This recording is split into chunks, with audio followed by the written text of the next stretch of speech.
અત્યારે રાત્રિના 3:15 વાગ્યા છે અને હું આબરૂની ધજાગરાની વાત કરવા જઈ રહ્યો છું આ રાજ્યની સરકાર અને ગુજરાત રાજ્યના ડીજીપી વિકાસ સહાયની.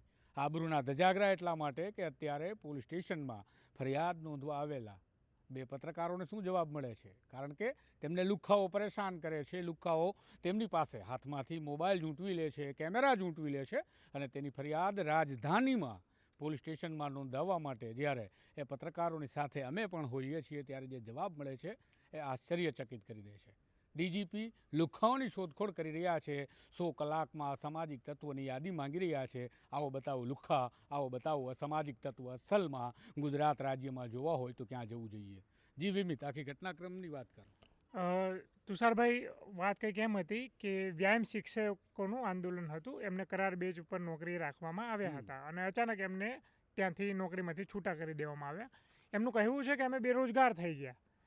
અમને જાણ થઈ કે લોકોને અટકાયત કરવામાં આવી છે પોલીસ દ્વારા અને ગાંધીનગરના અલગ અલગ વિસ્તારની અંદર એમને મોકલવામાં આવ્યા છે, છોડી દેવામાં આવ્યા છે. ત્યારબાદ એને બધા ભેગા થઈને એ ગાંધી કયું મેદાન હતું? રામલીલા મેદાન જેવું કંઈકનું નામ હતું, એ રામકથા મેદાનની અંદર ત્યાં તો એ લોકો ભેગા થયા. અમે ત્યાં ગયા, એમનું રિપોર્ટિંગ કર્યું, એમની સમસ્યાઓ જાણવાનો પ્રયાસ કર્યો. એમણે કહ્યું કે ભાઈ આ સરકારમાં રાજની અંદર અમે બેરોજગાર થઈ ગયા છીએ. એટલે ત્યાં જે કથા બાજુમાં જે ચાલતી હતી એ વખતે તો નહોતી ચાલતી, પણ એક ટેન્ટ બાંધેલો હતો. એના લોકોને નારાજ થઈ ગયા કે ભાઈ આ સરકાર વિરુદ્ધમાં કેમ બોલો છો વિદ્યાર્થીઓ?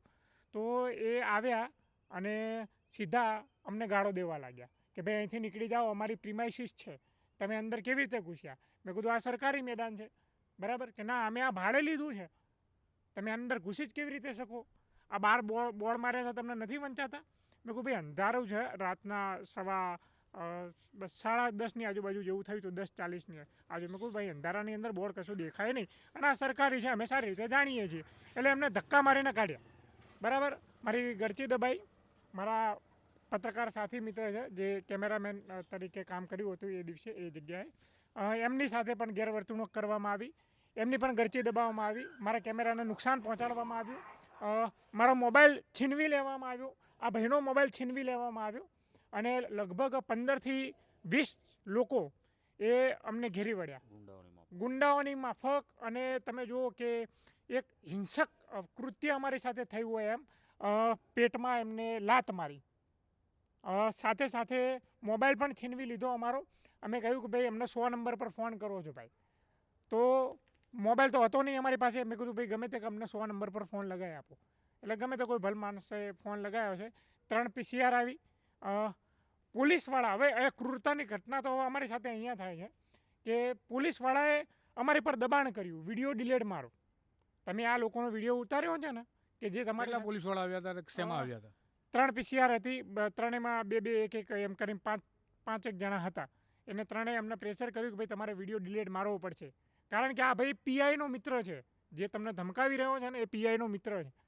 એટલે અમને આદેશ આપવામાં આવ્યો તમારે વિડીયો ડિલીટ મારવો પડશે. એટલે મેં થોડી સૂઝબૂઝ વાપરીને મારું જે મેમરી કાર્ડ આવે એ કાઢી નાખ્યું. મેં કીધું ભાઈ જો મારી પાસે મેમરી કાર્ડ જ નથી, પડી ગયું છે કાંઈક. એમ કરીને અમે ત્યાંથી નીકળીને પોલીસ સ્ટેશને આવ્યા.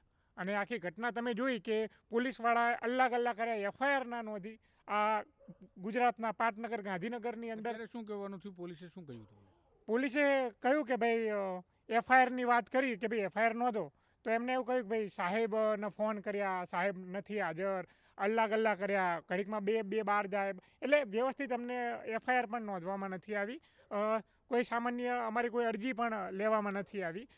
તમે જોયું કે તમે બધા સાથે જ હતા, અમને કેવી રીતે અહીંયા બહાર કાઢવામાં આવ્યા કે ભાઈ એફઆઈઆર નહીં થાય તમારી, કારણ કે પેલા પીઆઈના મિત્ર છે ને.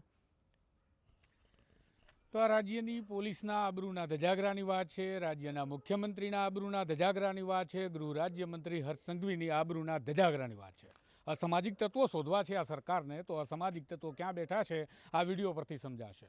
આ મામલે જ્યારે આ વિમિતની સાથે અમદાવાદથી અમે ફરિયાદ નોંધાવવા માટે આવ્યા ત્યારે ગાંધીનગરના સેક્ટર 7ના પોલીસ સ્ટેશનના કર્મચારીઓનું કહેવું હતું કે સાહેબ ફરિયાદ નહીં નોંધાય, અરજી આપો, તપાસ કરીએ. શરૂઆતના સૂર કંઈક અલગ હતા. બાદમાં જ્યારે તેમને ઓળખાણ આપી કે અમે પણ પત્રકાર છીએ અને અસલિયત તમારી લોકો સુધી પહોંચાડીશું. ત્યારે સાહેબ યાદ આવી ગયા અને સાહેબે આખરે કહ્યું કે અરજી લઈ લો, ફરિયાદ નોંધવાની વાત કાલે કરીશું. તો જ્યારે રાજ્યના નાગરિકની ફરિયાદને આ રીતે બર્કિંગ કરવામાં આવતી હોય, ગુનાને છુપાવવામાં આવતા હોય, ગુના બતાવવા ના પડે માટે એફઆઈઆર ન નોંધવામાં આવતી હોય અને રાજ્યના ડીજીપી વિકાસ સહાય ફાંકા ફોજદારી કરતા ફરે છે કે રાજ્યમાં ગુનાખોરીનો આંક ઘટ્યો છે. વિકાસ સહાય સાહેબ, આ આંક તમે ઘટાડી રહ્યા છો કઈ રીતે? તો આ ફરિયાદો નહીં નોંધવાની પ્રક્રિયા કરીને. વળી આ મામલે જ્યારે પોલીસ સ્ટેશનના પોલીસ કર્મચારી કરણરાજસિંહ વાઘેલા નામના વ્યક્તિ સાથે અમારે વાત થઈ ત્યારે પોલીસ કર્મચારીએ કહ્યું કે માફ કરજો, સાહેબનો આદેશ છે કે આ મામલે અત્યારે કોઈ નિર્ણય નહીં થાય. તમારે અરજી આપવી હોય તો ઠીક છે, આવતીકાલે નક્કી કરીશું. આ લૂંટનો મામલો કહેવાય, કારણ કે વિમિતના કહેવા પ્રમાણે એમના કેમેરાની લેન્સની કેપ જૂટવી લેવામાં આવી છે. આમ તો કેમેરો જૂટવવાનો પ્રયાસ થયો, પરંતુ એમના કેમેરામેન હાર્દિકે કેમેરો બચાવી લીધો, ફૂટેજ પણ બચાવી લીધા અને એ ફૂટેજની અંદર આ સમગ્ર ઘટનાક્રમ કેદ થયેલો છે, જેની અંદર લુખ્ખાની માફક આવતા આ અસામાજિક તત્વો કે જે રામકથા મેદાનની અંદર રિપોર્ટિંગ કરી રહેલા આ બે સ્વતંત્ર પત્રકારોનો અવાજ દબાવવાનો પ્રયાસ કરી રહ્યા હતા. અને આ દ્રશ્યો બતાવું કે જ્યાં આ દેશને, કાયદાને અને ન્યાયતંત્રને આશા છે કે આ પોલીસ કંઈક કરશે, પરંતુ આ પોલીસ કરી શું રહી છે? વિકાસ સહાયની આબરૂના ધજાગરા, મુખ્યમંત્રીની આબરૂના ધજાગરા, ગૃહ રાજ્યમંત્રી હર્ષ સંઘવીની આબરૂના ધજાગરા, આ સરકારની આબરૂના ધજાગરા આ રાજધાનીમાં થઈ રહ્યા છે કે જ્યાં બે કોડીના અસામાજિક તત્વોની સામે પોલીસ ફરિયાદ નોંધતા પહેલાં સિંઘમ અને દબંગ થઈ અને ફરતા આ પોલીસ અધિકારી અને કર્મચારીઓ બકરીની માફક કહી રહ્યા છે નાગરિકોને કે ફરિયાદ નહીં નોંધાય, અરજી આપો, અમે તપાસ કરીશું. જ્યારે સંયોગિક પુરાવા વિમિત હાજર કરે છે વિડીયોના સ્વરૂપમાં કે સાહેબ અમારી જોડે આવું થયું. કેવા લાગ્યા આબરૂના ધજાગરા સરકારના? જનતા તમે કમેન્ટ બોક્સમાં જણાવજો. આવા જ ધજાગરા કરતા રહેજો અને નાગરિકોને પ્રતાડિત કરતા રહેજો સરકાર, કારણ કે બિચારા સ્વતંત્ર પત્રકારો આ પ્રકારે લડતા રહે છે, સરકાર દબાવવાનો પ્રયાસ કરતી રહે છે અને નાગરિકો મૌન બની આ બધું જોઈ રહ્યા છે અને એના કારણે જ આ પીડા પણ ભોગવી રહ્યા છે.